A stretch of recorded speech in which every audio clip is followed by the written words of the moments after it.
Passaremos agora à palestra Superando Conflitos na Convivência, com o Dr. Alberto Almeida. Alberto Ribeiro de Almeida nasceu em Belém do Pará, no Brasil. Espírita de berço, envolveu-se no movimento espírita desde muito jovem. Atualmente, além de colaborar com a União Espírita Paraense, é diretor da Associação Médico Espírita do Pará e da Instituição Beneficente Jardim das Oliveiras, onde trabalha na educação e na promoção social de famílias abaixo da linha da pobreza. Tendo realizado sua primeira palestra espírita aos 17 anos de idade, desde então profere conferências, seminários, workshops e encontros coloquiais no Brasil e no exterior. Profissionalmente é médico clínico geral e homeopata. Trabalha nas áreas de terapia regressiva a vivências passadas, psicologia transpessoal, dinâmica de grupos, terapia familiar sistêmica, PNL e constelação familiar. É autor das obras Arte do Reencontro, Casamento, O Perdão como Caminho, O Caminho do Perdão, O Amor Pede Passagem, Pais e Filhos Fortalecendo Vínculos e Respeito à Criança, Cidadania desde a Concepção. Por favor, Dr. Alberto. Queridos amigos, um pouco de açaí embeleza o corpo e a alma, porque alimenta o corpo e faz-nos lembrar do encanto do divino e coroou a floresta com essa palmeira extraordinária que dá esse suco maravilhoso que depois que ele criou, ele descansou, segundo a tradição bíblica do norte, não do nordeste, que a tradição é outra, segundo a nossa Afrodite do nordeste, Sandra Boll.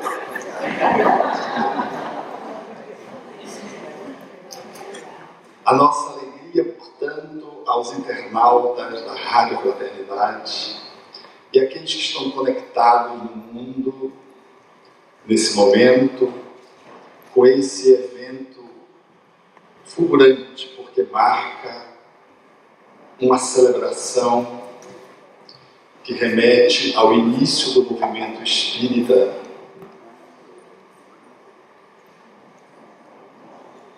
na Suíça, ao lado de Genebra, com a nossa Teresinha Rey. Ele veio, pão da vida, luz do mundo, tinha um olhar quente, profundo e solene tinha a voz. Ele veio, mãos vazias desarmadas, nem escudo nem espadas, só amor por todos nós. Toda noite sem estrelas ele domina, e as nuvens mais escuras ele desfaz. Ele veio, agitou a nossa alma, tirou o nosso trauma e nos deu a sua paz. Essa notável poesia, que depois foi musicalizada e que eu trago conforme a minha própria têmpera, traduz um pouco daquilo que vivemos na atualidade, nas expressões dos conflitos que emergem, falando-nos a todos nessa transição que o mundo experimenta sobre a necessidade não só de não perdermos a nossa referência ao lidarmos com o mundo, mas sobretudo de buscarmos a base fundamental metodológica capaz de poder ensejar o enfrentamento das situações conflitantes de uma forma mais adequada.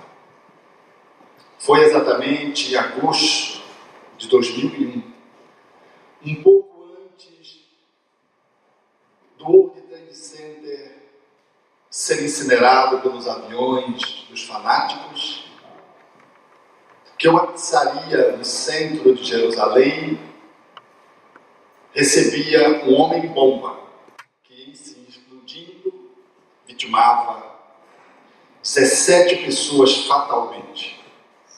Feriram outras tantas e lesavam emocionalmente o mundo no dia seguinte, que julgava que o terror tinha alcançado seu limite máximo, não ainda prevendo o que adviria um mês depois. Foi exatamente na manhã seguinte que o repórter brasileiro fazia uma abordagem em São Paulo e indagava acerca de uma comunidade mista que se reunia há um ano, de 100 pessoas naquele montante, naquele tempo, alcançando essa expressão de quantidade e de qualidade. E era uma comunidade sui generis, porque eram árabes e judeus convivendo. E ele então faz uma indagação para o representante da comunidade árabe, que é indagado acerca do pelo que aquele grupo se reunia, logo no amanhecer da ocorrência em Jerusalém, ele haveria de dizer de uma forma muito curiosa e muito emblemática: nós, árabes e judeus, somos irmãos siameses. Ou nós vivemos juntos, ou nós morremos juntos. E nós aqui escolhemos vivermos juntos. Ele tomou o microfone e foi para o representante da comunidade judaica, que disse: nós não só deliberamos conviver juntos, mas nós decidimos nos amarmos juntos. Essa talvez tenha sido uma entrevista tão marcante que eu não esqueci, que deveria reverberar para os dias de hoje com mais acinte, porque a necessidade de poder lidar com os conflitos é emergente em todos os cantos do mundo. Porque a nossa maior dificuldade é lidar com a diferença.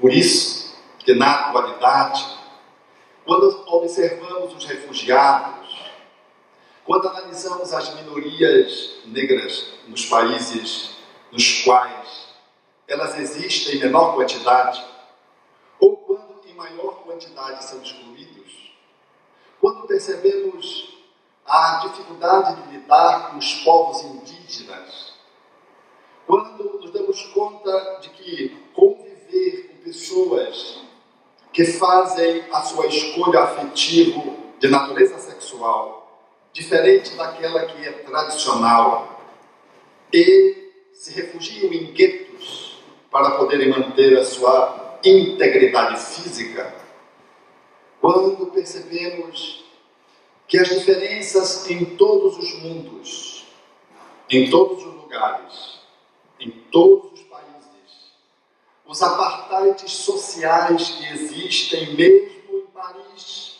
ou em Nova York, quando nos damos conta de que poder lidar com isso nos desafia ao processo evolutivo, nós vamos empreender, dar-nos a possibilidade de fazermos um novo movimento na vida, porque as diferenças, elas não estão só nesses escaninhos sociais, mundiais, que nós aqui entretecemos à guisa de panorama mundial.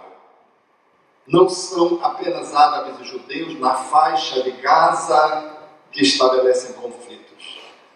Nós, à medida que vamos trazendo o foco da luneta da nossa observação para as nossas proximidades, somos necessariamente inclinados a observar que há que ter uma disponibilidade interna para observarmos que o mundo externo, ele também está representado no nosso mundo interno, da nossa movimentação profissional, do nosso lidar com os vizinhos, do nosso entretecimento com a parentela e, mais do que isso, com a nossa família.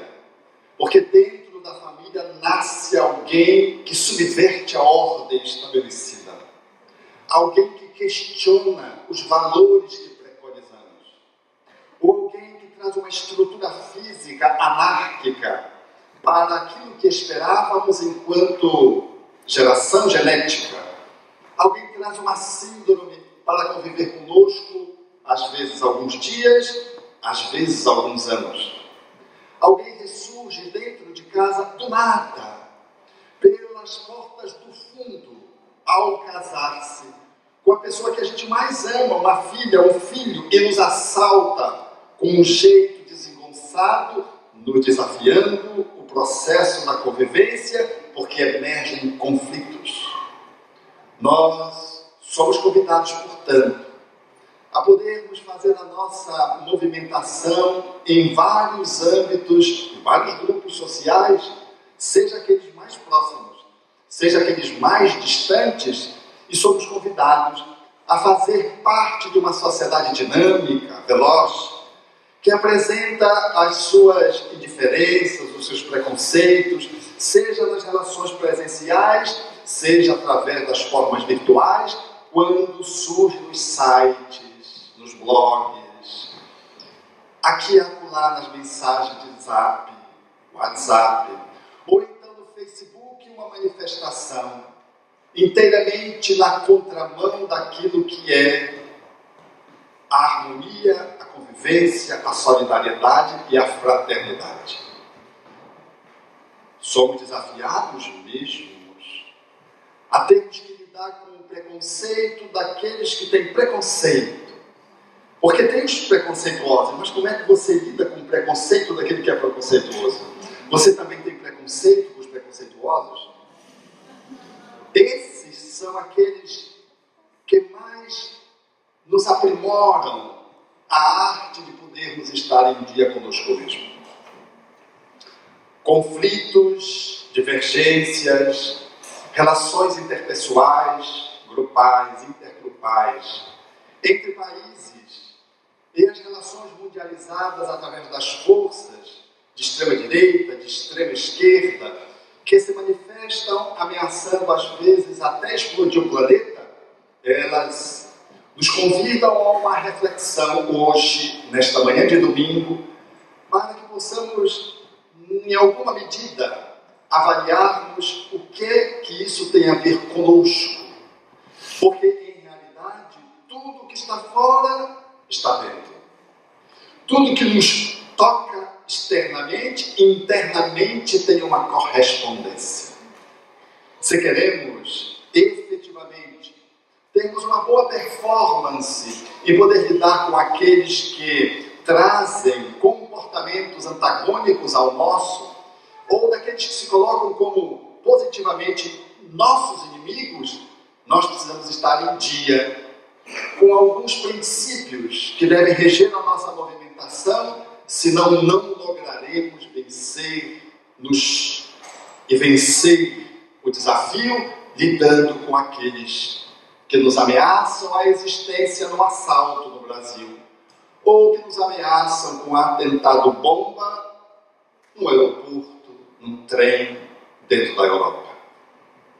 Há que ter um novo olhar para se poder, então, fazer uma movimentação um pouco mais fraterna, pelo menos, ganhando um pouco mais de espontaneidade e de mais disponibilidade. Porque a inflexibilidade que existe no mundo exterior e os caprichos de poder que existem externamente, eles, quando nos tocam, falam da nossa realidade interna. Não foi sem razão que quando tentavam checar a figura de Jesus contra Moisés e trouxeram a mulher que tinha encontrada cometendo o próprio ato de adultério para que Jesus se pronunciasse, colocando em xeque a sua ideologia, e ao lhe oferecer a mulher como um fato, e ao lhe apresentar a lei posta naquele tempo, o apedrejamento na entrada da cidade até a morte, para que ele assim se manifestasse, não com o objetivo de rever a lei, ou de entender a lei, ou de reinterpretar a lei, mas com o objetivo de colocá-lo numa sinuca de bico, ou seja, num espaço de dificuldade, numa saia justa, como dizemos coloquialmente, não foi sem razão que Jesus, valendo-se dessa situação de excepcionalidade, aonde todos poderiam prever que ele não conseguiria uma saída adequada, ele valeu-se de uma intervenção psicológica que nos ajuda hoje a lidar com os nossos conflitos, com as nossas relações conflitantes. Aquele que está sem erro, seja o primeiro a tirar a pedra. Essa fala transformou a ré em espelho. Ela deixou de ser a mulher adúltera para ser alguém que deveria, panoramicamente, devolver a turba que ele tinha pegado em flagrante, que ele tinha condenado sumariamente, e que lhe propunha agora a execução, que pudesse agora fazer dela um movimento de autopercepção, de autorreflexão. Essa intervenção ela foi tão brilhante, lembrando a moda socrática que faz-nos o movimento da parturição, o movimento da gestação e do parto, subsequentemente, proposto na maiêutica socrática, que nenhum daqueles que conviviam naquela época na turba presencialmente ousou ficar junto. É curioso que a única personalidade que ficou junto da mulher foi o Cristo. Todos os outros foram embora. E mais curioso ainda é que os velhos foram primeiro. Porque os velhos, quando cansam de dar mau exemplo, adoram dar bons conselhos. Mas os novos também foram. E não ficou ninguém. Essa cena pouco explorada, ela fala do quanto a relação de conflito implica. Aqueles que articularam a cena queriam colocar Jesus contra Moisés e inviabilizar o seu processo libertador ideológico que propunha a amorosidade como o processo fundamental do homem conviver com o homem. Mas a maioria da turba não tinha essa consciência, porque estava dominada pelos dominadores, que eram os articuladores da cumplicidade do crime, procurando incriminar Jesus. A maioria eram as pessoas comuns, mas ninguém ficou perto dela. Porque a maioria que queria apedrejá-la, seguindo a lei do automatismo, fazendo da lei, portanto, a regra de viver, mas a lei humana, sem observar de que o homem, efetivamente, ele não foi feito para a regra. A regra é que é feita para ajustar o homem quando necessário. De que o sábado foi feito para o homem ou o homem foi feito para o sábado? Jesus já havia questionado isso. Aquele grupo de pessoas, portanto, quando foi chamado a essa reflexão, olhou para si. Que é um processo dos mais difíceis de se fazer quando se trata de um movimento de lidar com um conflito. Olhar-se. Quem assim não se olha, não olha o outro. E quem não olha o outro, não enxerga o conflito de uma forma saudável. Enxerga sempre como um inimigo. Enxerga como alguém que precisa ser vencido. Enxerga alguém como seu ameaçador. É assim na relação conjugal, na relação dentro da casa espírita, na relação do grupo de bairro, do centro comunitário, na política. É um exercício do poder do qual você se sente ameaçado, porque você não consegue ver-se, você vê apenas o outro. E vendo só o outro, você se perde de você mesmo. E quem se perde de si mesmo, não consegue ser com ninguém. Então, essa proposição de Jesus era para que pudéssemos nos olhar. Porque aquela mulher, ela não era só uma estratégia de engodar Jesus pelos principais do poder da época. Aquela mulher era a depositária de todos os conflitos internos de todos que estavam na turba. Quando nós vamos muito agressivamente prometer uma justiça, quase como um justiceiro, nós estamos querendo justiçar a nós mesmos. Quando alguém nos incomoda muito grandemente porque exerce um poder meio violento, é porque há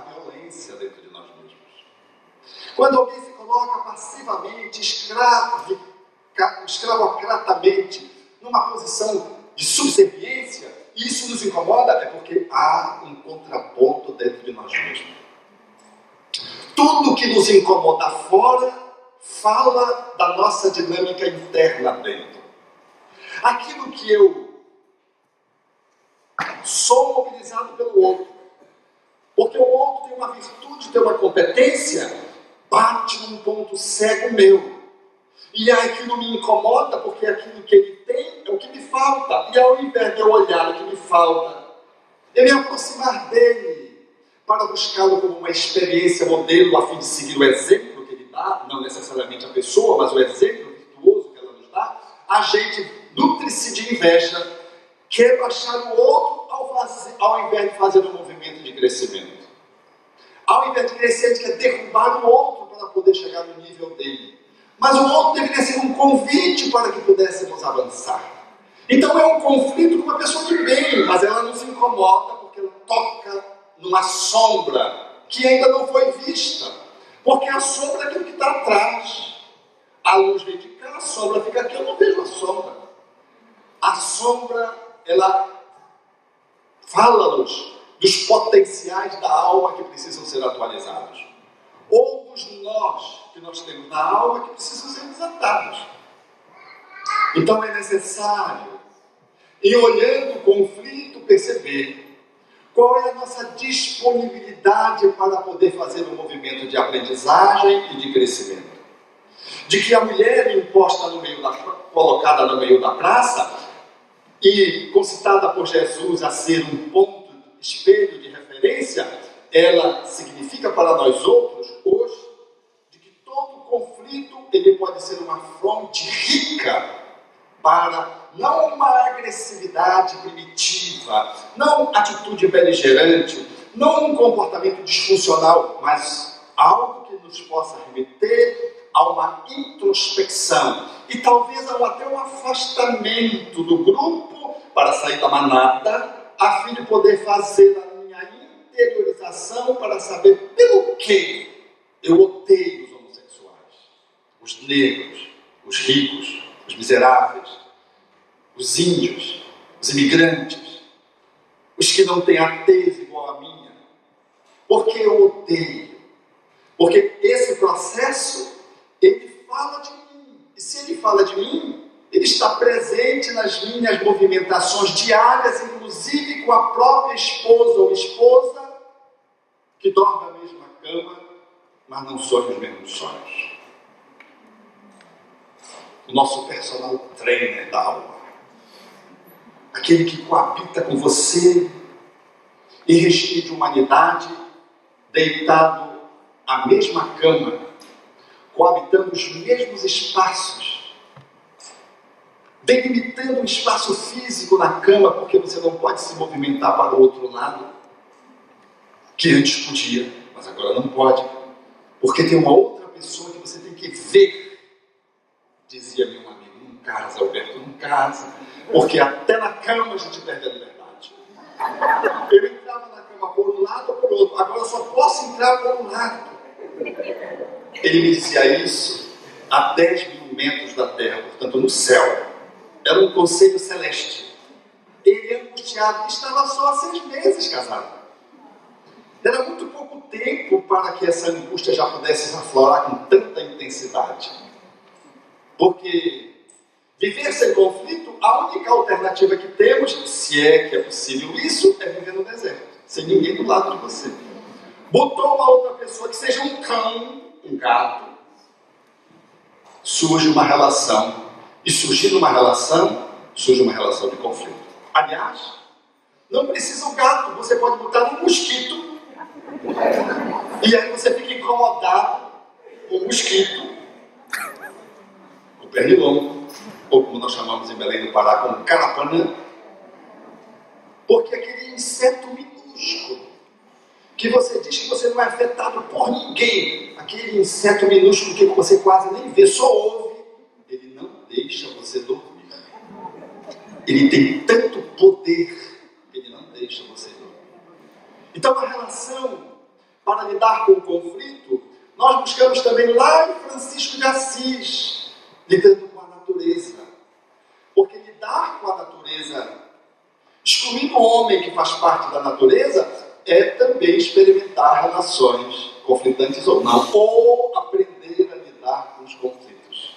Como dizia o meu paciente, Alberto, todas as vezes que as plantas começam a transar, eu tenho asma. É os pólenes. Ele tinha raiva das plantas. Quando as plantas faziam amor, ele adoecia. Então eu brincava com ele, pois é, você tem que se fazer a harmonia com as plantas. O problema não são das plantas, porque elas estão fazendo amor. E você está na disfuncionalidade, porque você não pode se aproximar de um campo amoroso que está no jardim dos seus vizinhos e na sua casa. Então, é necessário ir profundamente em nós mesmos, nos afastando da manada, do grupo, para podermos fazer um movimento de introspecção a cada relação de conflito que emerge na nossa vida, que seja com a parceira, que seja com o pernilongo, que seja com o grupo de futebol das torcidas fanatizantes e fanáticas que operam as desgraças das agressões na via pública e no próprio estádio. Olhando-nos, vamos nos dar conta e perceber o que acontece conosco. Pelo que nós estamos numa relação de conflito ao tomar uma bebida, por exemplo, como um suco de morango, e eu entrar em crise. Por que eu entro em crise com um suco de morango? Mas se for um outro suco de beterraba, eu entro em crise. Mas se for um suco de cereja, eu entro em crise. Tudo que é vermelho, eu entro em crise. Qual meu conflito com a relação de vermelho? Era o paciente pesquisado por Hernani Guimarães Andrade, pesquisador brasileiro do Instituto de Psicobiofísica em São Paulo, que pesquisou aquela mulher, que deu aquele ser, aquele indivíduo, que desde criança, na mamadeira, você tinha que esconder o vermelho porque ele entrava em crise. Ele tinha se suicidado com veneno de cor vermelha. A cor vermelha não podia ser ingerida.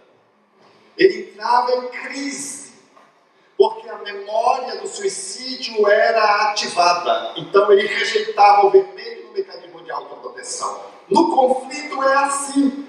Nós tentamos lidar com o conflito usando alguns maneiros. Ou nos reprimimos, ou nós avançamos para matar o outro, ou nós nos escondemos, ou nós buscamos uma alternativa sábia para superar o conflito. Como se diz coloquialmente no Brasil, se correr o bicho pega, se esconder o bicho acha, se ficar o bicho come, se enfrentar o bicho some.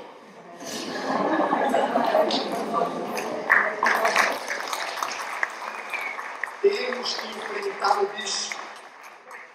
Mas enfrentar o bicho não significa matá-lo.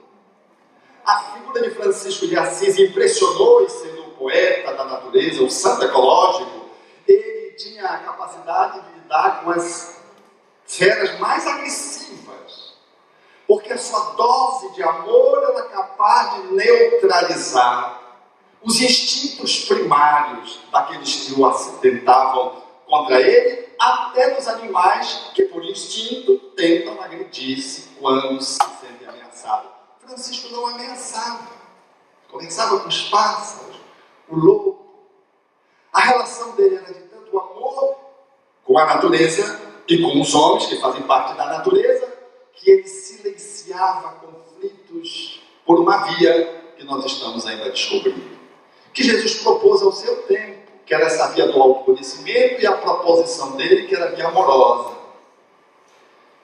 Mas essa via que Francisco nos trouxe e nos presenteou com essas experiências, diz-nos que a resolução do conflito não depende de eu vencer o outro, depende de eu vencer a mim mesmo.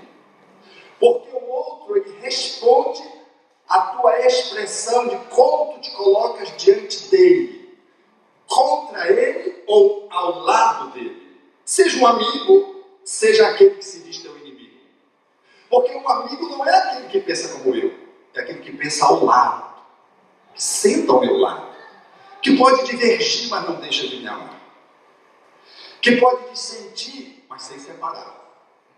que pode estabelecer uma relação em nível ideológico de conflito, mas no nível do encontro de almas não há necessidade de ruptura. Não há necessidade que alguém vença. Mas a nossa relação de convivência para superar os conflitos tem sido a do ping-pong, ou seja, eu tenho que dar a bola difícil para você devolver fora a bola ou na rede e eu marco o ponto. Ou então eu suscito para que você levante a bola e eu esmague você com uma raquetada, marcando o ponto. E quando eu venço, eu digo venci. Quando alguém vence numa relação de conflito, nós perdemos. Quando na relação conjugal alguém supera o outro e vence, o casamento está a caminho da ruína.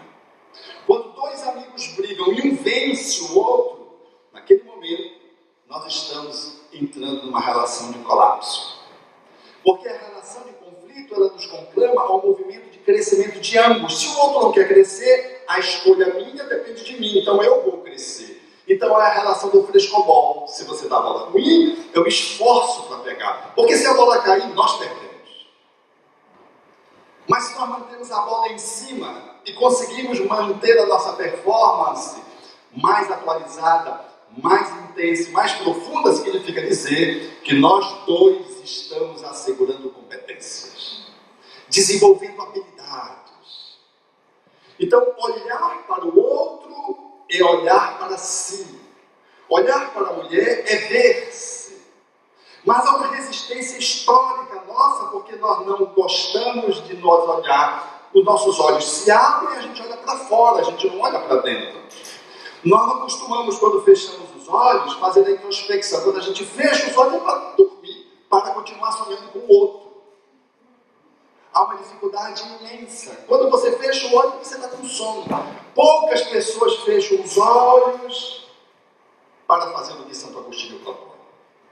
Fazer a imersão diária, o balanço diário em O Livro dos Espíritos. Na relação com o outro, na relação com você, na relação com o divino, valendo-se da natureza para saber como é que você está em relação à natureza.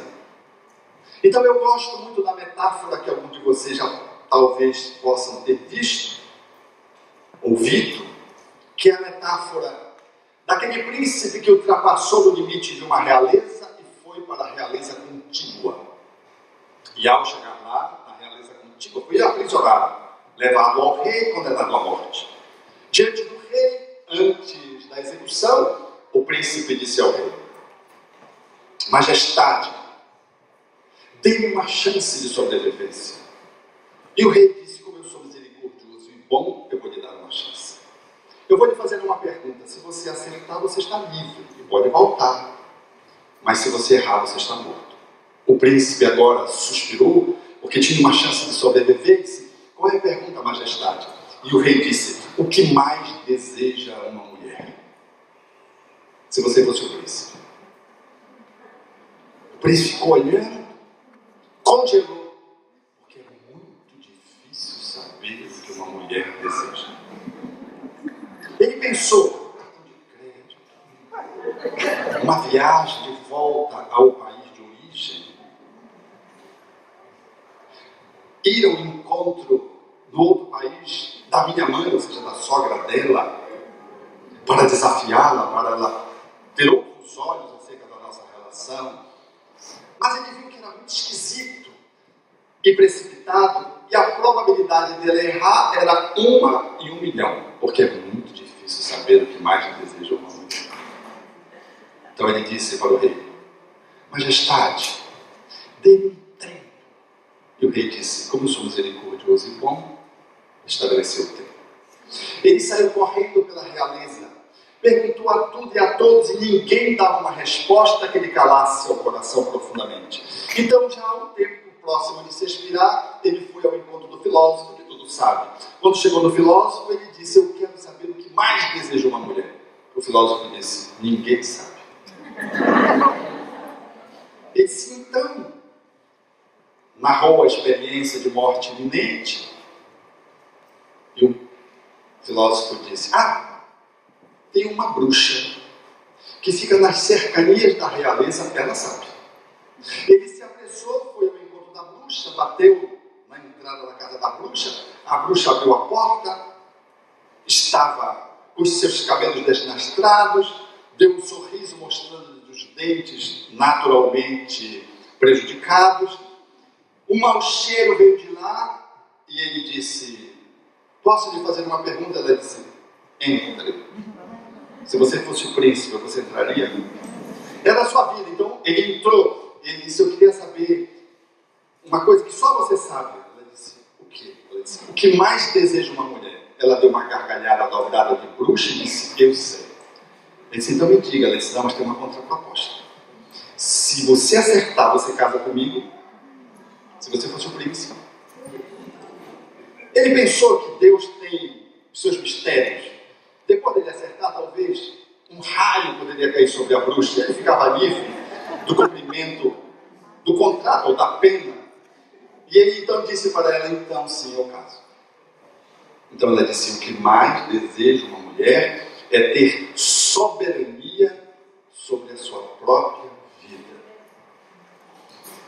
O príncipe disse: uau!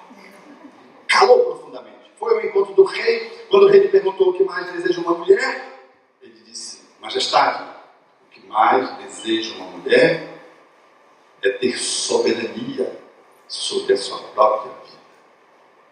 O rei disse: você está livre. Conta-se que o casamento foi em Zurique. Porque o príncipe era paraense, naturalmente. A bruxa era egressa dos celtas e fora perseguida, reencarnou por essas bandas. E o casamento foi no hotel Kolenhof. Aprendi com a Sandra essa pronúncia. Kolenhof. E aí, ela estava com seu traje Halloween, comendo um bolo com a mão, suas unhas imensas. E ele ficou olhando para ela. Quando entraram para o quarto, para a noite de núpcias, ele sentou na cama, ela entrou para o toalete e colocou a mão na cabeça e assim mesmo ficou se perguntando: o que eu fiz da minha vida? Nenhum raio tinha caído dentro. E quando ele está pensando, eis que abre-se a porta do toalete e surge uma mulher estonteantemente bela, formosa, esguia, com os cabelos esvoaçantes ondulados.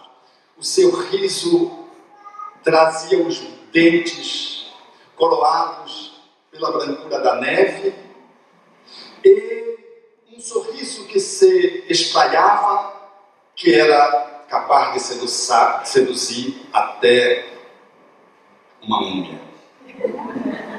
Ele disse: uau! Sem entender, ela disse: eu esqueci de dizer para você que a metade do tempo eu sou bruxa e a metade do tempo eu sou donzela. Ele disse: uau!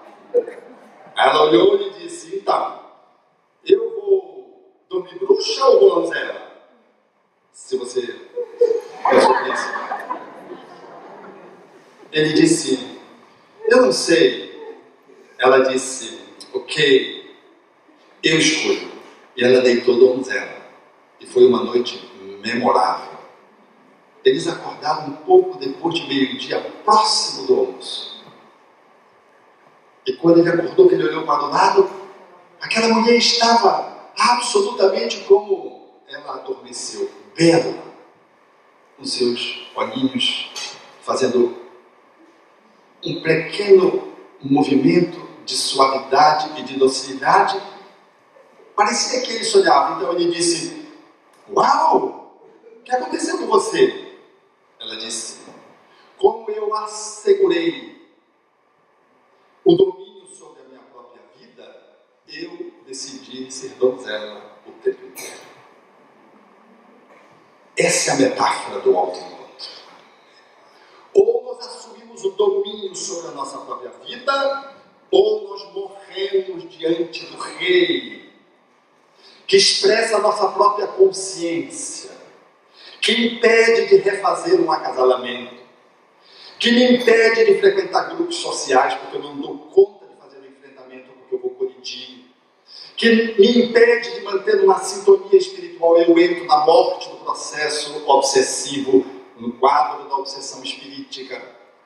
Se eu não observo adequadamente, assumindo a soberania da minha vida, eu vou ficando cada vez mais vulnerável às diferentes manifestações de morte que representam o meu blackout no processo evolutivo de alguém que fica rodando sobre o seu próprio eixo, na rotatória, ou um cachorro correndo atrás do seu próprio rabo.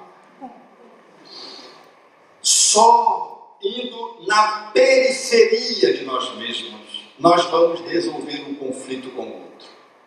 Só olhando esse lado bruxa que nos habita, que é mal cheiroso, que é invasivo, que está justo na periferia porque é marginal dentro de nós mesmos. E por isso a gente tem tanto ódio dos marginais, porque temos marginais dentro de nós mesmos.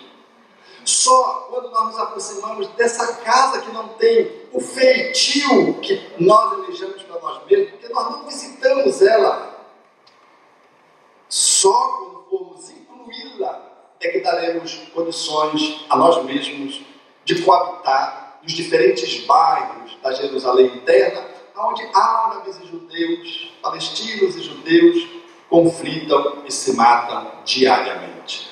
Há uma Jerusalém interna.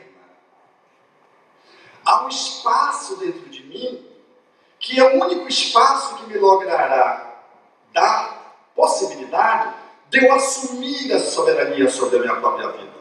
Porque se eu não for ao encontro de mim mesmo para poder revisitar ou visitar esses pontos que às vezes eu fali em existências anteriores, ou são pontos onde eu preciso desenvolver habilidades que estão ainda dormentes dentro de mim, algumas são conflitantes por si mesmas, outras são dormentes, que eu preciso acordar dentro de mim. Enquanto eu não for nessas instâncias, eu me incapacito de lidar com o outro. O problema não é o outro, é o problema como eu me coloco diante do outro. Porque a minha competência, ela traz para a resolução do conflito a solução capaz de poder me promover a paz tão almejada, a fraternidade tão evocada. Então, ao invés de eu querer vencer o outro, ou que o outro morra, porque às vezes a gente fica experimentando isso, né? Que o dirigente morra, aí a casa espírita vai voltar para o lugar. Ou então que o meu ente querido vá na frente, porque eu quero sofrer dessa viuvez, a dura prova e dura expiação da viuvez, que ele vá. E é tão verdade isso, quando a pessoa vai, a viúva fica alegre. E as pessoas, ao invés de dar pêsames, parabéns. Eu vi isso em São Paulo, no carro, 3 amigas e 2 dizendo, nós não aguentamos, e dissemos para ela, a que tinha perdido o esposo, nós estamos com muita inveja de ti. A resolução de conflito é pela morte do outro, não é pela morte do nosso ponto de vulnerabilidade. A nossa resolução vem de fora para dentro, não de dentro para fora. A nossa resolução nós depositamos no outro, e se eu deposito no outro a solução, ela não está em mim, e eu sou sempre vítima. Vítima porque não me aceitam, vítima porque não me respeitam, vítima porque não me atendem, vítima porque me dominam, vítima porque se submetem à minha dominação, vítima, e que vítima não tem o que fazer porque é vítima. Assumir-se e trazer a autonomia da sua vida para si mesmo. Buscar na periferia do nosso ser as áreas pantanosas que precisamos visitar para poder tratá-las. Alcançar esses pontos que, quando tocados, fazem com que a nossa alma estremeça de tristeza, às vezes caindo para a depressão, de raiva, numa manifestação, às vezes, até agressiva, corporal, ou então que nos embute ao sentimento de desesperança, porque às vezes o conflito vem de alguém que nos apresenta uma ideia, ou de alguém que nos apresenta um projeto, e nos gera desesperança, porque é um projeto mancomunado com a corrupção, com o pessimismo.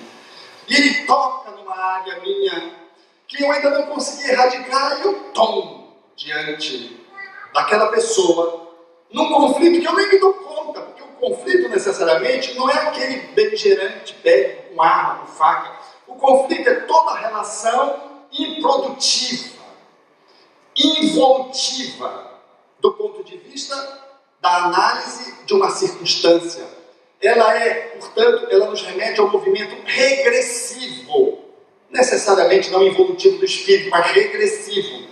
E aí as pessoas estão ali naquela relação, que é uma relação pequena, limitada, mas que nós não damos conta de poder lidar com ela, e nós afundamos junto com o outro, sem que nenhuma agressividade necessariamente possa ser gerada. Às vezes é o conflito do medo, eu não saio de casa, desenvolvo crises de pânico. Isso é um processo de conflito. Então, ir ao encontro de si mesmo, para o processo do autoconhecimento na fala de Santo Agostinho, para olhar nas minhas entranhas aquilo que precisa transformar-se, buscando as minhas más inclinações na fala kardeciana, que nos caracteriza como verdadeiros espíritas, e que pontua de que efetivamente nós somos sombra e luz, de que o que está dentro de mim é acionado pelo que está fora, e de que administrar essa instância interna é se preparar para poder dar ao outro e à sociedade, ao grupo, à família, à sociedade espírita, o melhor que podemos dispor. O processo iluminativo, portanto, ele não vem de fora, ele vem de dentro. Sou eu que sou chamado a olhar para as minhas sombras. Mas é necessário que eu tenha um tempo, eu me disponibilize um tempo de autorreflexão. Que eu faça o balanço do dia da fala de Santo Agostinho. Que eu possa minimamente fazer um movimento de aproximação para estabelecer o processo de aceitação, a fim de itinerar novos movimentos que vão substituindo aqueles automatismos negativos. Porque aquilo que está na nossa alma, que nos faz sofrer na relação com o outro, é muitas vezes algo que está automatizado em muitas vidas. Por exemplo, se você tem uma mania de falar mal dos outros, a pessoa fala, quando você vê, você já está falando mal. A pessoa nem estava falando mal. Você não consegue sustentar um diálogo sem falar mal de alguém. É a maledicência. Inspirar-se para poder desenvolver a bendicência é um esforço. Toda vez que vem a maledicência, como diz o Espírito José Grosso, vai no interruptor da liga e desliga. Aí avalia, mergulha e liga o interruptor da bendicência, digo eu. E aí você começa a treinar a falar bem. Ah, mas fulano não presta. Não é possível, não tem ninguém imprestável de todo. As pessoas mais imprestáveis, mais psicopatas, elas devotam amoralmente a uma pessoa qualquer, revelando o meu amor divinal. Não existe ninguém, portanto, que não possa merecer de você um elogio ou uma observação positiva. É a bendicência. E se alguém vem e fala mal, você pega, vai para o outro, e ao invés de falar o mal que ele falou, fazendo a maledicência, o correio sem fio, você vai e fala a bendicência. E vai criando uma cultura de paz interior. A cultura do bem, que vai estruturando a tua alma para te colocar numa posição mais confortável diante da vida.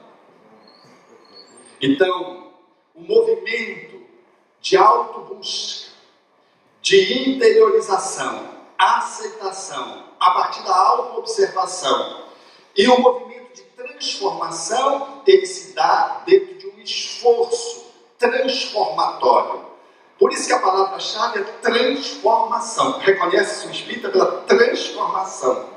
Não é pela caricatura, pela uma face nova, pela uma máscara bem pintada, pelo cargo que você assume, pelo tempo que você tem de espiritismo. Você tem 30 anos de espiritismo. Aí a gente fica assim pensando que ela está há 30 anos pensando e agindo do mesmo jeito atrapalhado.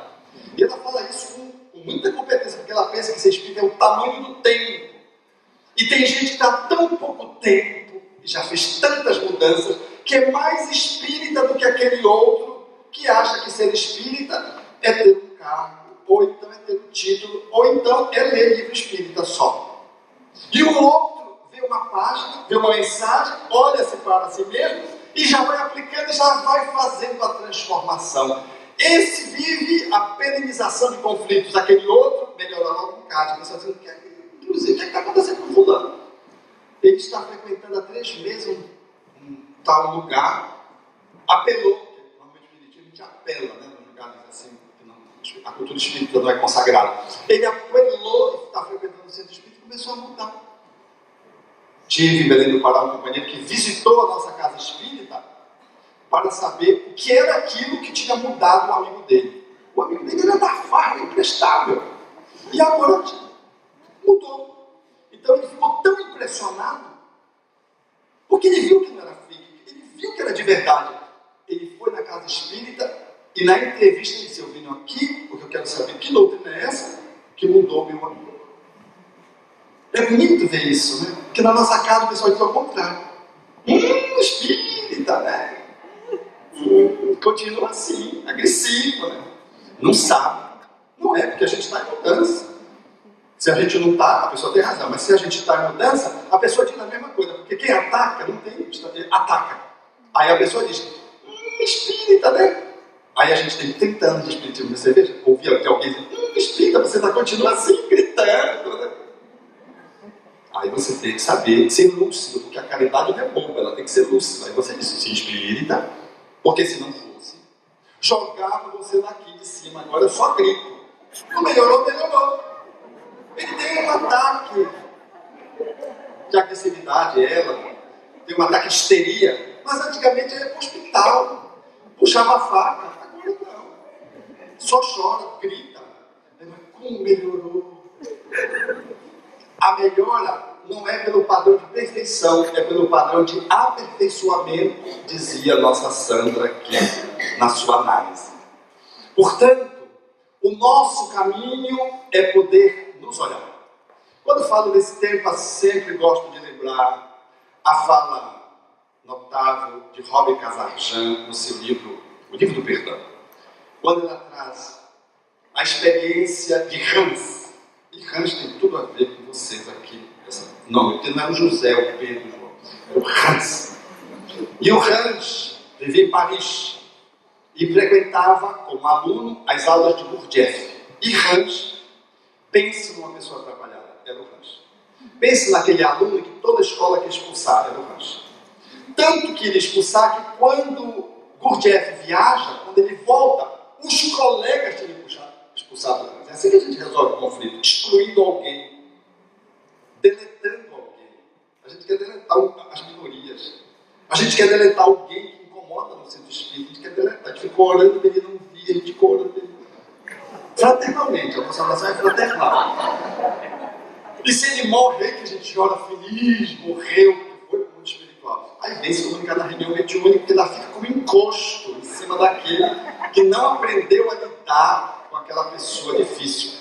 O grupo expulsou Hans. Quando o Gurdjieff voltou, Hans não estava. Cadê Hans? Expulsaram Hans. Aí ele foi no bairro russo, de onde o Hans era emergente, e encontrou Hans. Ele pediu para o Hans voltar. Hans não volta. Aí ele disse: Hans, você pode voltar, você não paga mensalidade. Não volta. Hans, você não paga comida, eu pago a comida para você. Não volta. Você não precisa pagar a habitação. Você não paga a mensalidade e você tem habitação e comida. Você não volta. Hans, eu dou um salário para você voltar. O Hans, que era perturbado, mas não era burro, disse: eu volto. Voltou. E quando voltou, vocês imaginem a turma, porque é assim. Quando a gente faz uma inclusão de alguém que gera conflito, tem, como a gente diz assim, um siri na lata, fica aquele tititi, fica aquele zuzunzu. Aí a turma ficou espinhada. De tal modo que Gurdjieff teve que fazer uma fala com a turma depois, separadamente. E disse: eu sou o professor da teoria. O Hans está recebendo porque ele é o professor da prática. Estão lembrando de um Hans? Quem sabe você não é um Hans. Todos nós temos um pedaço de Hans dentro da gente. E um pedaço de Gurdjieff dentro da gente. Ter a capacidade de poder, portanto, transformar a bruxa em príncipe, o bruxo ou sábio em príncipe, a bruxa em princesa, e fazer esse movimento de que o Hans possa nos levar a ser um Gurdjieff, que traga teoria e prática em consonância, é o que Jesus propôs ao seu tempo, nos ensinando a enfiar a espada na terra. Ao dizer: eu vos envio ao meio dos outros como ovelhas e não como lobos. Ele não estava nos incitando à carnificina, nos projetando para uma expressão de vulnerabilidade burra, para o morticínio. A proposição de Jesus no seu tempo, na resolução de conflito, era a revolução amorosa. Ele convive com crianças e velhos, cura até a sogra de Simão Pedro, que era velha. Depois Pedro se vinga dele, negando ele 3 vezes na cruz, dizem. Ele convive com os servos do centurião, atende a um romano com o mesmo jeito que ele atende alguém da sua etnia, da sua raça. Vai com as mulheres, que eram escória, sociologicamente, e vai com uma mulher que é daquelas mais marginais, que é uma mulher samaritana, e se revela como Messias a essa mulher. E depois se apresenta ressuscitado por uma outra, que era prostituta, ou seja, ele vai da prostituta ao doutor da lei. Ele fala com a mesma beleza e coerência com Nicodemos, como ele se dirige aos fariseus hipócritas, desvelando a máscara que os escondia, chamando-os de sepulcros calhados.